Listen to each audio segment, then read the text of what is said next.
আসসালামু আলাইকুম সবাইকে, আমি রাকিব আহমেদ সোহান আর আশা করি সবাই ভালো আছেন। তো আজকে আমি আর আমার মামা গ্রাম্য এলাকায় যাচ্ছি, মানে গ্রামের এলাকায় যাচ্ছি। তো আপনারা একটু পরেই বুঝতে পারবেন যে কি জন্য যাচ্ছি। আর আজকে আমি প্রায় অনেক অনেক বছর পর গ্রামের এলাকায় এসেছি, আজকে খুবই ভালোই লাগছিল। আর আমার মূলত এইসব গ্রাম এলাকা খুবই ভালোই লাগে, কিন্তু আমার গ্রামে আসার মতন সেরকম সুযোগ হয়ে ওঠে না। আমি মূলত একদম ছোট্টবেলায় আমার দাদির সাথে আমার দাদির মায়ের বাসায় ঘুরতে যেতাম গ্রামে। তো তখন মূলত অনেক ভালোই লাগতো, সবার সাথে খেলতাম, ঘুরতাম, মজা করে বেড়াতাম। আমার দাদির অনেক বংশধর এবং আত্মীয় স্বজন ছিল সেখানে, এখনো আছে তারা। তো আমার দাদির আম্মা মারা যাওয়ার পর সেই গ্রামে আর যাওয়া আসা করা হয় না সেরকম ভাবে। আমার দাদি এখনো যায় মাঝে মাঝে, কিন্তু আমি যাই না। কিন্তু আমার গ্রাম্য এলাকা খুবই ভালোই লাগে, গ্রামের পরিবেশ, প্রকৃতি, আবহাওয়া খুব সুন্দর লাগে আমার কাছে। আর গ্রামের মানুষেরাও মূলত খুবই সহজ সরল মনের মানুষ হয়। আপনাদেরও হয়তো গ্রাম অনেক ভালো লাগে, আর এইটাই হচ্ছে প্রকৃতির নিয়ম। যারা গ্রামে থাকে তাদের শহর অনেক ভালো লাগে, এবং যারা শহরে থাকে তাদের অনেক গ্রাম ভালো লাগে। তো যাই হোক, বাদ দেন, যেই কারণে আমাদের গ্রামে আসা সেটা তো বলাই হলো না। তো সেটা হচ্ছে আমি আর আমার মামা সকাল সকাল গ্রামের এলাকায় এসেছিলাম, কারণ আমরা লিচুর বাগানে যাচ্ছিলাম লিচু পাড়তে। তো আমাদের মূলত অনেক অনেক লিচুর দরকার ছিল, সেই জন্য আমরা গ্রামে একদম লিচুর বাগানে যাচ্ছিলাম। তারপর ভুলবশত আমরা রাস্তা গুলিয়ে ফেলি এবং লিচুর বাগানটাও হারিয়ে ফেলি। দেন তারপর আমার মামার একজন পরিচিত ব্যক্তি সেখানে ছিল, তো তাকে বলা হলো লিচুর বাগানটা খুঁজতে। তো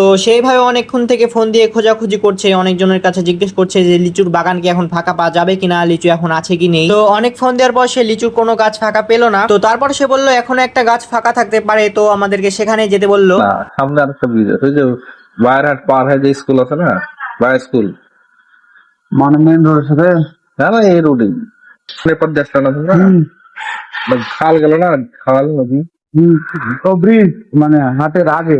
হ্যাঁ হ্যাঁ, ব্রিজের চার্লিংয়ের পুরি দাঁড়াও ওখানে, তাই না? ওখান থেকে এই হয়তো এই রাস্তাটা গেল, এই রাস্তার ওখানে দাঁড়ায়। হ্যাঁ হ্যাঁ হ্যাঁ হ্যাঁ, রাতের বামে আরেক।